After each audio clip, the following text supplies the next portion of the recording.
All right. I just want to wish everyone a happy solstice. And yesterday I was looking up St. John's Day because that's how the church celebrates solstice. Apparently, I'm not sure. I was researching this, like which denominations acknowledge St. John's Day, which is really about John the Baptist. And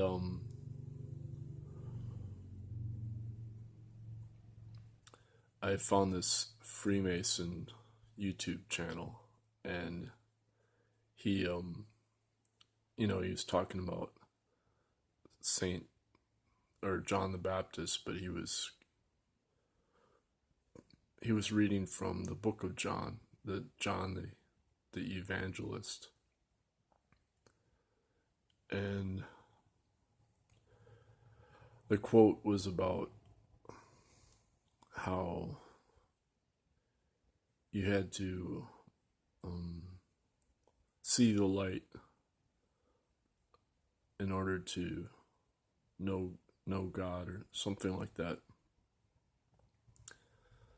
You have to see the light within yourself.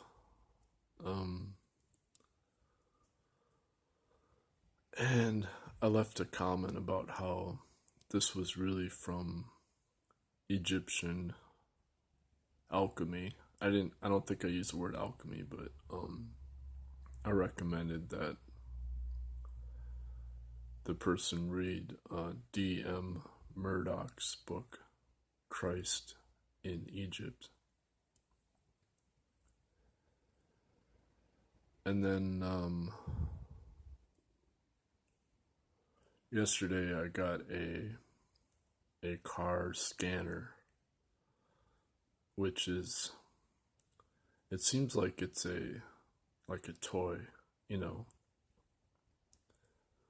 like I'm indulging to get this tool, but then I learned that actually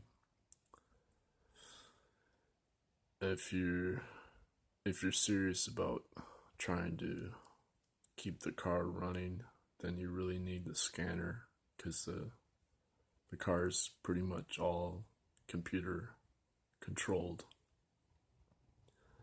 and the scanner will it'll read like 10 different systems in the car to make sure everything's running well.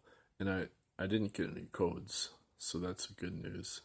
But I'm not done with the scanning. I'm just learning how to use the tool. And so then I thought, well, Francis Bacon said that knowledge is power.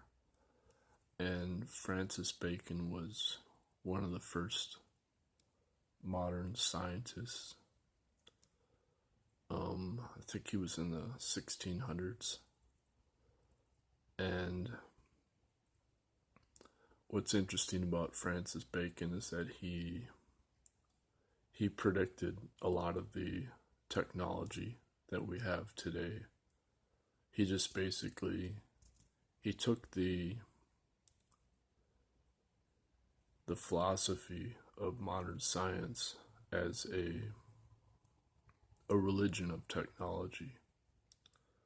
And here I'm referring to the former MIT history professor, David F. Noble, his book, The Religion of Technology.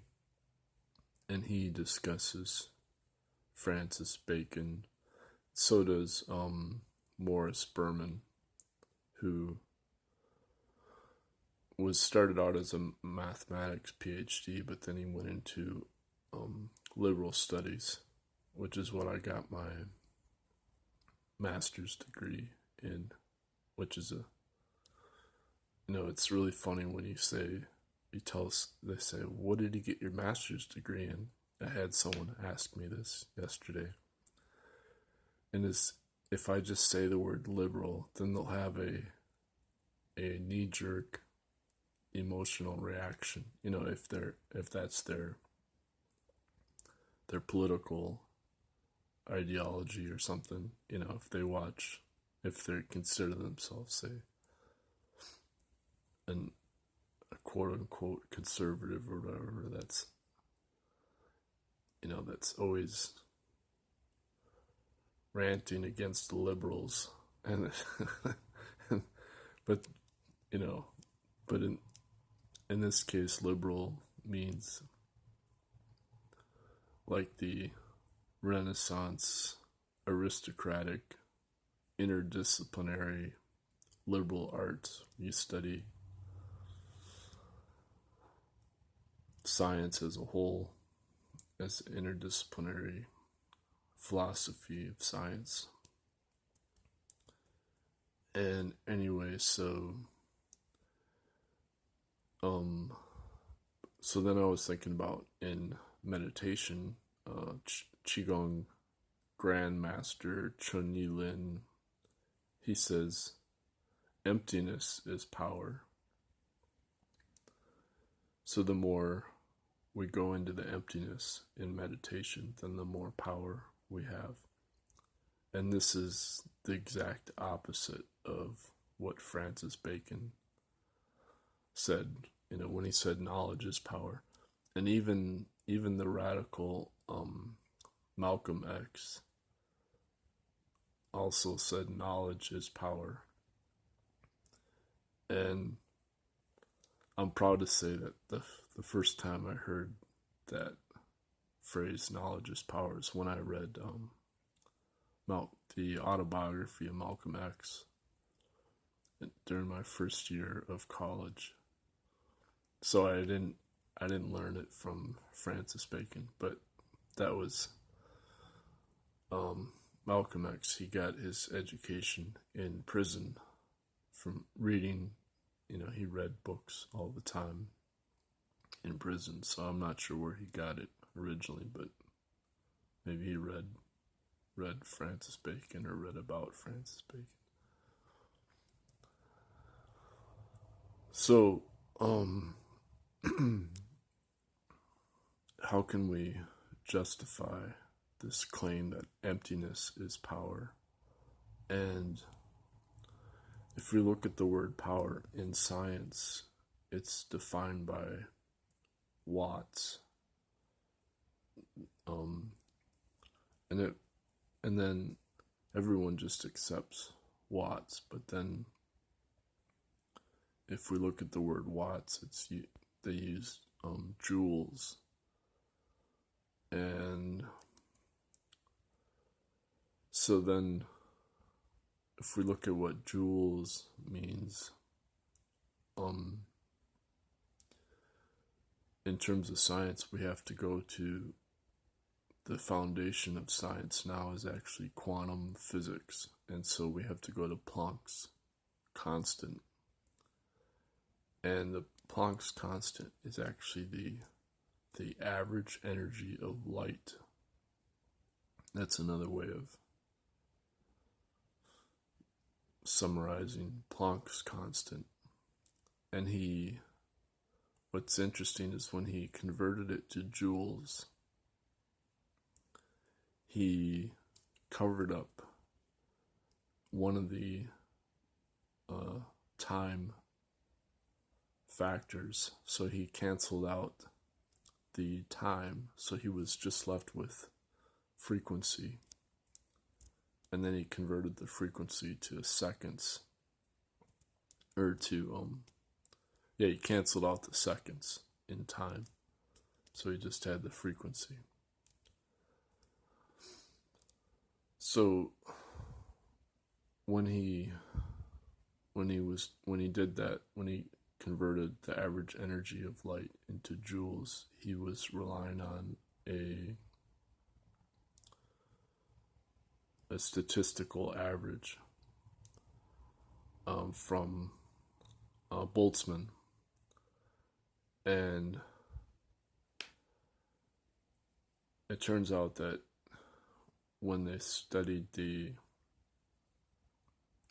double slit experiment in physics, and they realized that the photon is actually non-local.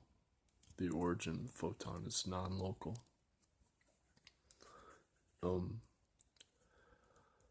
This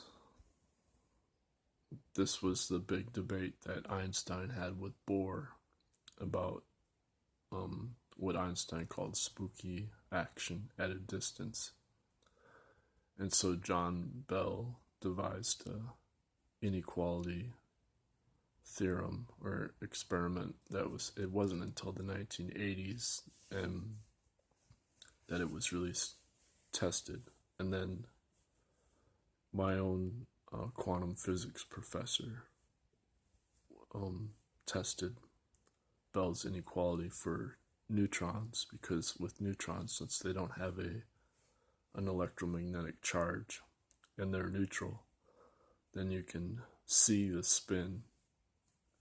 You can create an experiment that actually sees the non-local spin. So it turns out that spin is actually a relativistic and non-commutative time frequency energy. It's a new type of force. So it's the fifth force as information from the future, and it's a non-local force. So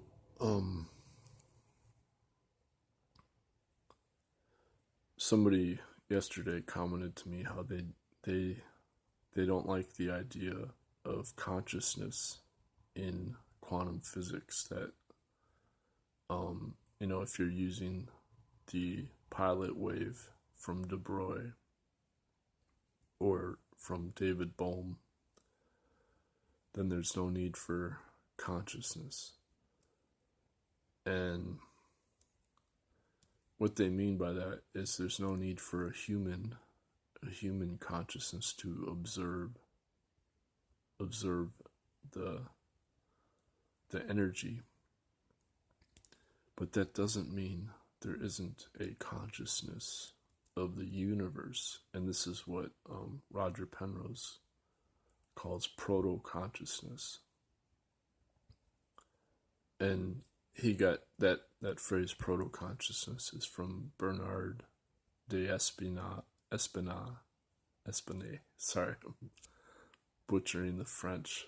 I read Bernard de Espinay's book on quantum physics, and I thought it was the best quantum physics book I had read at the time. I think it's called The Veiled Reality. And he got a foundation award for his work on consciousness. So anyway, it's so therefore, when we go back to the book of John and Saint John and the summer solstice, we think of the light. Seeing the light is only possible through meditation, unless we have some special qualities from our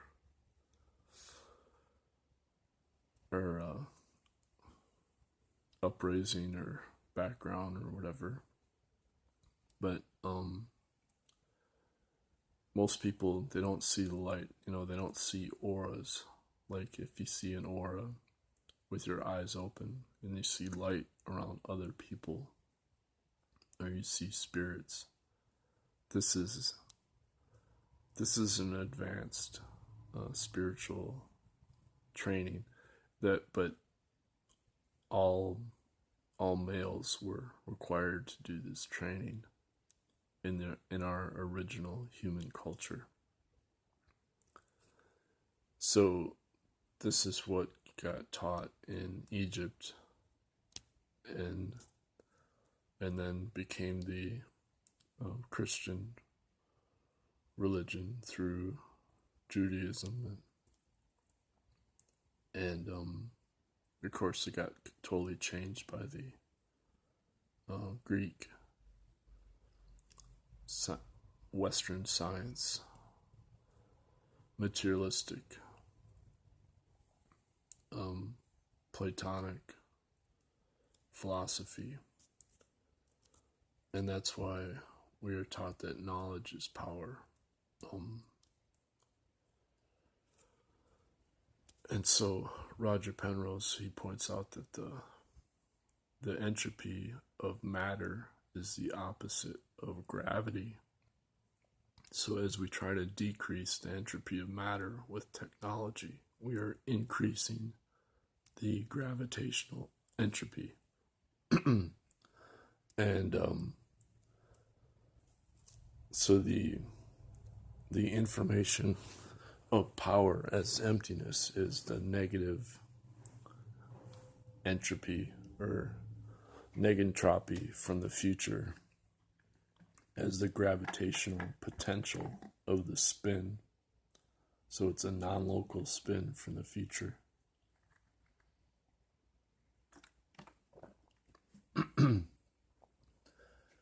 And Roger Penrose points out it has to be achieved through biology as quantum biology. So only protoconsciousness unifies relativity with quantum physics. And so it's done through listening to the source of light, because listening is faster than the time frequency uncertainty, and only listening resonates the non-commutativity of time frequency. And this is the irony. It's like riding a bicycle where you have to use the inertia against the gravity in order to maintain a forward direction, as Einstein liked to use the metaphor of a bicycle for relativity. So the non-commutativity is the complementary opposites at the same time, from the future and the past overlapping. And we have to have our eyes closed to do this. And this is the great irony, because ever since primates left the forest, our visual perception has been dominant and not our listening perception. And so with our eyes open, our brain is controlled by our lower frequency subconscious emotions. And since all matter is made of light, therefore we are increasing the entropy of the gravitational entropy of light, because light has a secret hidden momentum from the future, a super momentum, as the relativistic mass of light. So for example, when light comes down to Earth, it's considered entropy when it radiates back as infrared light at a lower frequency, but it's considered random. But life relies on photosynthesis that's non-local. So whether it's the algae or the plants, the trees, and then our own bodies, the mitochondria relies on this same non-local